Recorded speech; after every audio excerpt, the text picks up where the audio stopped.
All right, this is January 2, 2022 stock market update. And really excited about this. If you don't know, a lot of times I'm doing this stuff live. I haven't seen these numbers yet. Honestly, the only thing I did see was the percentages of the stocks above their 50-day and 200-day moving average. But uh-oh. But that's about it. So I'm really curious to see kind of what's going on right now. Just starting off, basic materials. Um, we see we're currently in Southern Copper. Definitely not an MVP. Definitely not top of the range when it comes to return, but it's done pretty good for us. The telecommunications, we're currently in Rogers Communication. Again, not an MVP. Again, not at the top of the returns, but not the worst. And then in cyclical, we're in IP, which has been an MVP a couple times, but again, not at the top of the return range. I mean, that seems to be just a trend currently. And then consumer defensive, we're in Campbell Soup, which is way down here at the bottom, which further lets me know that it's definitely not going to be um, top of the range. Yeah, negative for the year. We are in Valero, which is a sector MVP, so that's really good to see.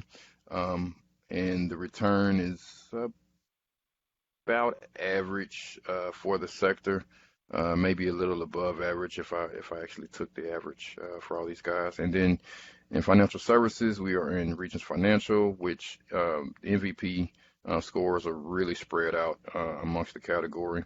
And 3% is about average for the sector. Yeah, it's about average for the sector. There's a couple standouts, Blackstone. All right. Healthcare currently in Merck, which is a sector MVP. Again, not the top of the range for returns. Actually, the worst in our small basket of stocks in healthcare with a negative return for the year. Industrials are currently in Raytheon. Again, not really a sector MVP. It's been on there a couple times. And yeah, not at the top of the range either, but I'll say, average for the sector for sure, because we got five twos and twos in there. So yes, the average returns was not bad. And then real estate, MPW is where we are. Definitely sector leading MVP. But like most of our positions, it is not at the top of the range. Looks like real estate has been doing really good. Technology currently in GOW, sector MVP, again, not at the top at all for returns, not even average. And then utilities, we're currently in ETR, sector MVP, and it looks like it is, well, yeah, I'll say average for the sector. It's not too bad. So let's take a look now at what these sectors are doing. Like I said before, I was really shocked to see that 70% of all the stocks are above their 200-day and 65% above their 50-day. That's really interesting, and we'll take a look at the historical numbers here in a moment. So anyway, so 95% of the utility sector above is 200, which is 37% better than the market. 100% of them, 100%, all of the stocks in the utility sector are above their 50-day, meaning that they are beating their most recent highs, but not necessarily their historical highs. So that means that they may still have some room to go, and that's really good to see. Technology, it looks like it's doing the worst so far. Both are in negative territory compared with the rest of the market. But again, it is important to note that 50% of all those companies in the technology sector are above their 50-day. We just initiated this new position in Corning, and so being that the sector itself is towards its lows, that gives me really good thoughts and feelings about getting into a technology stock right now, because it looks like it's the entire sector is not at its historical highs anyway. So let's keep going though, and let's see if they are the worst performing. See, real estate actually better than technology, 77% above the 50, 92% above 200. But utilities so far is the better performing sector. It's the industrials, 71% above, 57% above, which is actually negative compared to the rest of the market. So not doing so well. But it is important to note here that the industrial companies are doing better than their historical numbers, just not their more recent numbers, meaning that industrials were probably down, earlier in the year, and they've surpassed those numbers, but not their recent highs. So we're seeing, starts low and then goes high, right? And then I think what's happening is we have a little bit of a dip, and it's coming back up. And so that's what's going on. All right, health, 80% above is 50 is doing pretty good. Again, horrible numbers as far as the 200-day. And everyone, if you're seeing over here on the right side, for the month of January, which is actually December performance, they're all positive. And so that just means that the market itself has just gone way up. Financials, which was a fairly strong sector last month, not at all this much. This month, 74% above is 200, only 32% above is 50. Again, same thing with industrials. It just means that it's gone up, but it's taken a dip, and so we'll see how that kind of shakes out. Energy, same thing, and this was not a bad sector to be in on last month, and right now it's not performing well at all. Worse than 10% of the rest of the market. Let's keep going here. Defensive stocks, my goodness, they have really come back. And so again, we're talking about what we consider traditional defensive plays, meaning that these are the companies that money flows into when persons are not sure of the stock market and where it's going. The defensive sector as well as the utility sector are those sectors in which for sure that these companies are going to be able to make money, period. No matter what happens, if there's something like a depression or something, or deep recession, then yeah, maybe, people aren't paying their light bills. Maybe people are going without electricity. When you talk about a defensive sector, you're talking about cigarettes. You're talking about, in our case, Campbell Soup, which is canned foods. I mean, yeah, those sectors were going to take a hit like everyone else, but not as much as something like a retail store will do. So we're definitely seeing money flow into those companies, and so that means for us that we want to be a bit more defensive as well. I mean, look at cyclicals.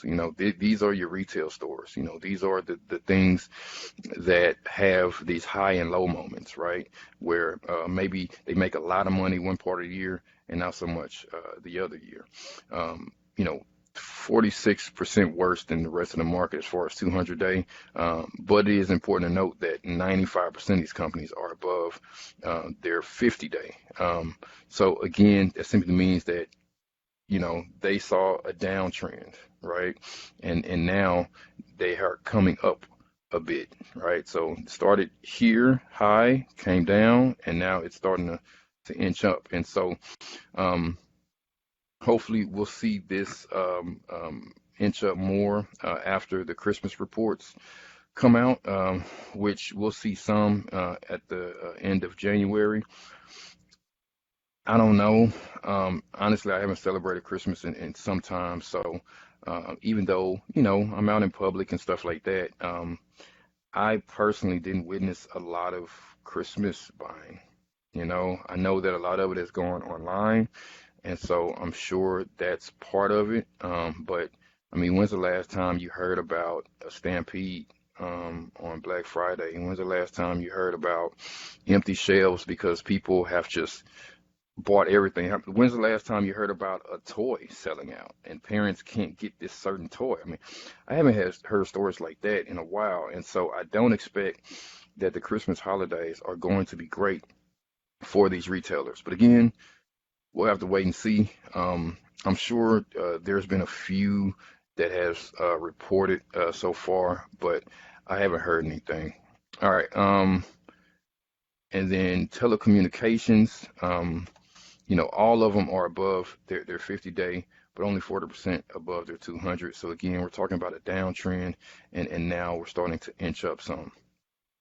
So not bad there. And then basic materials, same thing. And so we're talking, about sectors that we know were not performing well on last month, and they're starting to come back just a bit. Let's take a quick look at our historical numbers. And like I said, I was really shocked. I'm gonna have to do something to better categorize this. Um, for my benefit and yours. But um, October we have here 61 and 35, November 68 and 67. So that means we're seeing a bit of a tick up, and then December a big decline. And now somehow we've jumped from 45 to 70 and 13 to 65. Again, these numbers won't mean a whole lot until we have at least a couple years of data to look at. But um, as of right now, it appears that our bottom level is about 13% on the 50, and I think the upper echelon of the 200-day is going to be somewhere around 70 or 80. But we'll continue to monitor that, and see what happens. Let's take a look at the results. Again, I haven't looked at these, so I don't know what's going to happen here. For this is what, 3 years, pretty much. 73% is the down standard deviation. We've seen this before. I am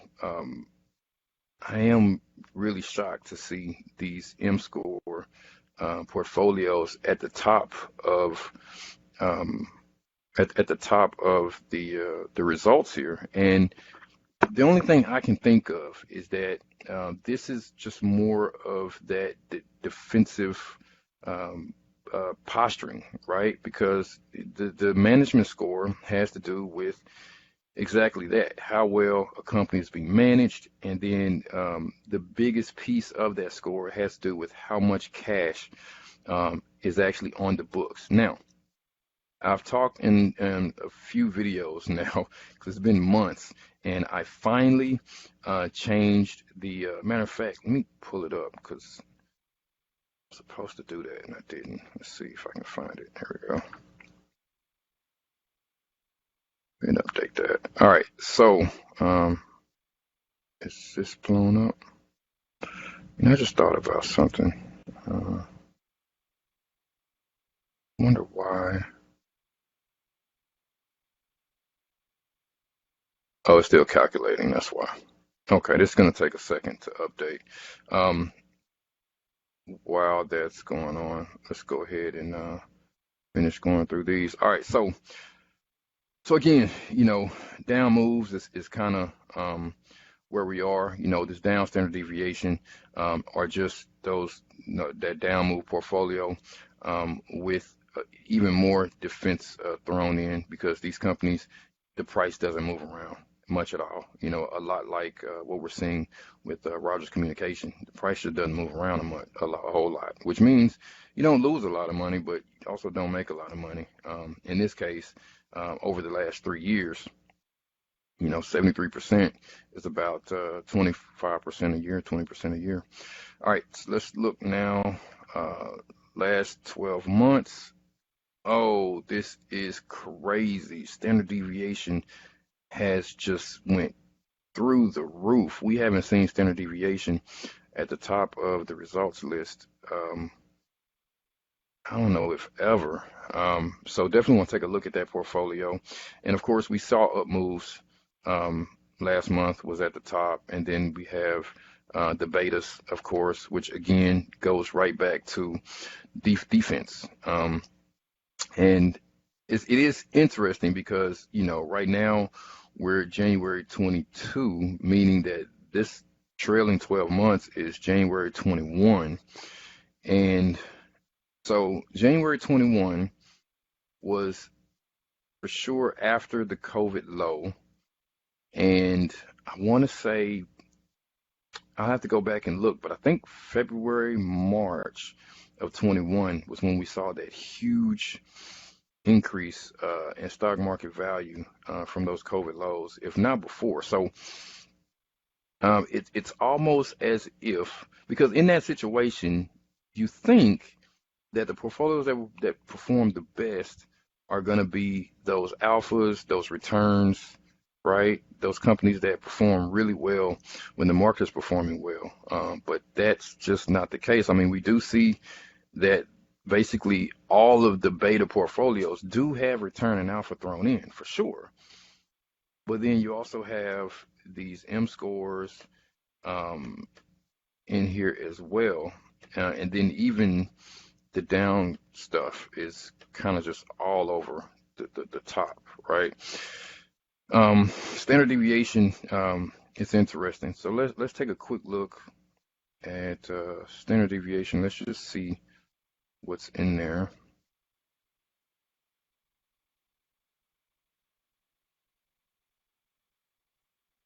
And let's see if we're done updating here. I'm sure it is. Okay, yeah. So quickly look at this this portfolio, and then we can go back to the M score. All right. So standard deviation is going to be right around the front, so this will be easy to find.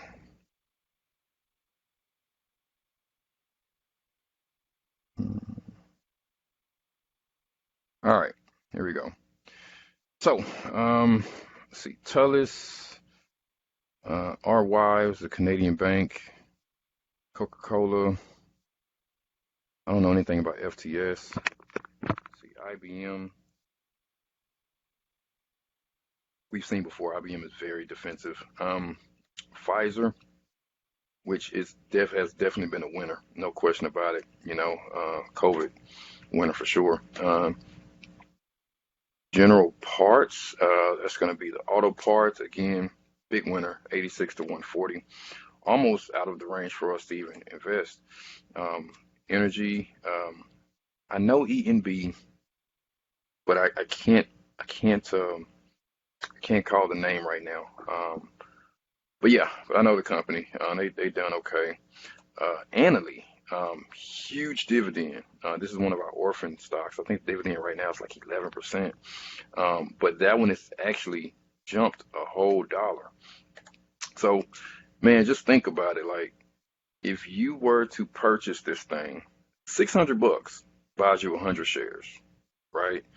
And then you're gonna make roughly $150, but you're also getting 11% dividend on that $600. So we're talking about $60. So 60 plus the 150, $210 on a $600 investment. Let's see. What did I just say? I said 60 plus 150, so 210 divided by 600 roughly. 35%. 35% gain. Anyway, so okay, and then we got Raytheon, definitely in our stocks done really well, 25 to 86. It's crazy. And then basic materials, they got NEM. which has moved a little bit. So I'm not quite sure what has changed, if anything. Maybe one of these companies was not investable at some point. I'm looking at the dividend here. See, Raytheon, GPC, but GPC has been part of a few portfolios, so I don't think the dividend has anything to do with it. GPC, we definitely saw that one in some portfolios. So maybe this is a recent move in one of these companies. I don't know, but either way, standard deviation again points to a um, very defensive posturing. Where was that at? Oh, there we go. And then up moves. And so we'll keep an eye on that for sure. I think up moves is kind of what we were looking at last month, and I think we kind of want to stay there. Even looking at the standard deviation of the up move portfolio is actually better than the standard deviation portfolio, which is strange. Um, but I guess it kind of makes sense. I don't know what to say about that. This low and high over here, what that means is that at its lowest point, the up moves portfolio fell by 7%. Okay, at its highest point, the portfolio was up 12%. Okay, um, and so the standard deviation again is companies where the price doesn't move around a whole lot. Um, at its worst was 8%, and at the high 12.95. So the fact that the Upmoves portfolio beat standard deviation portfolio in standard deviation is really something weird. Which also leads me to believe that the standard deviation portfolio may be just a fluke. We've seen up moves and the beta portfolios as well as the M score portfolios consistently, at least over the last 3 months, from my memory. Standard deviation we haven't seen much of, so we'll continue to monitor that and see if that continues to be the case. Let's take a look now at our heat map, um, and I want to see if I can find the last was this August to January. Was that August, September, October, November, December. So it's 5 months roughly. See if we can find the best performing one most recently. So got 15 there.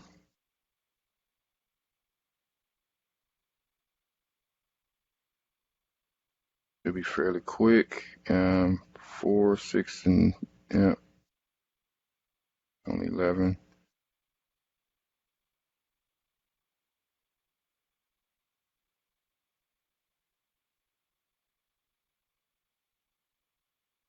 I don't see anything that's beating it. Wow.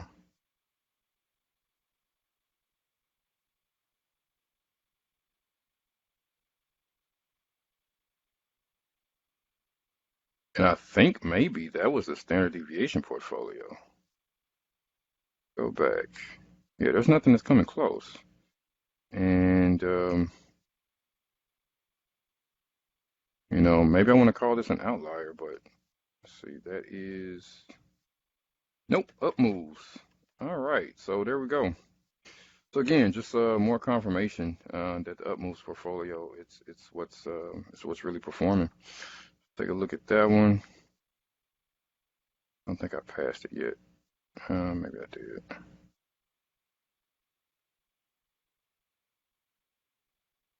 All right. So we got Best Buy, Blackstone, Valero, Merck, EMR, MPW, TSN, GLW, ETR, AEM, and AT&T. So that looks good to me. Currently we have what, one, two, three, four, five of the um, 11. I'm going to say six because AT&T has not performed well at all. Same thing with AEM, so I'm going to say 7. Um, I can't really speak to the others. So, yeah, so I'm going to say 7 out of the 11 of the Upmove's portfolio we currently have in our portfolio. So, I'm happy about that. I can even sort of say the same thing about Best Buy, but with our previous performance in international paper, it's hard for me to say. But yeah, Best Buy, we got out at one something, and it's come all the way down to just 100. Down moves portfolio is what we're following. See if there's any changes there. IVZ has consistently been the pick in the financial sector, and it has returned more than 100%.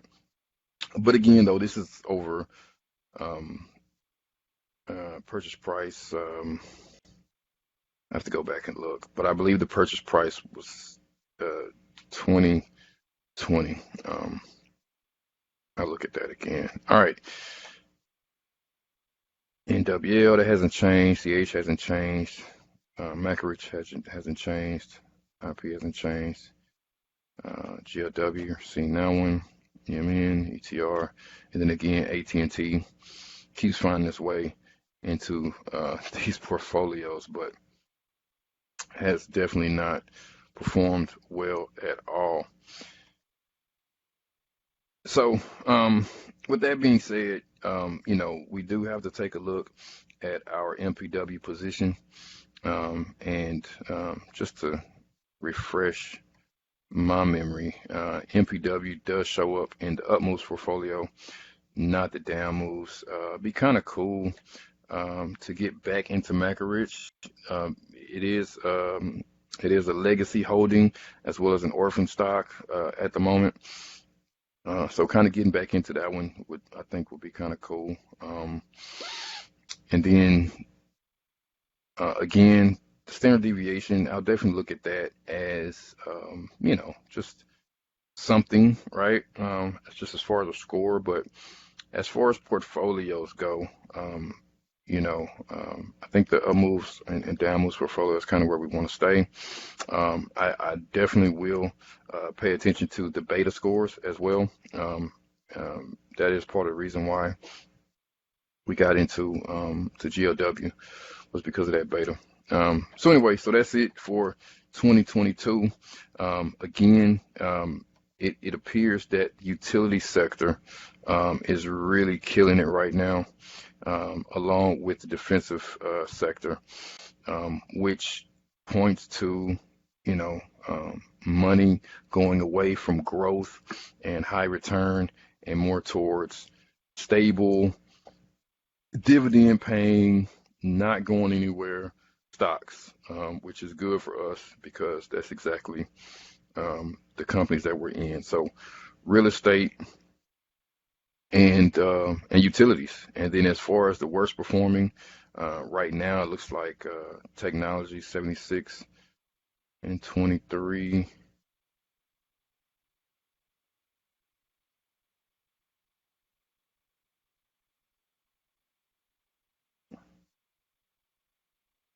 Yeah, it looks like technology. And again, like I said, happy about that because that means that technology will either continue underperforming or at some point we will see it take off. And technology has always been one of those sectors that has always done well because if there's nothing else that we do in America is we do technology. And it's always changing. It's always getting better.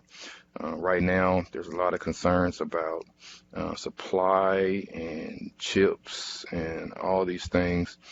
But I think what's going to happen is, and this has been said by others, that it's just going to make these companies even better, because they're going to figure out ways around this problem. And so when everything does get back to, normal, they'll be just that much better for it.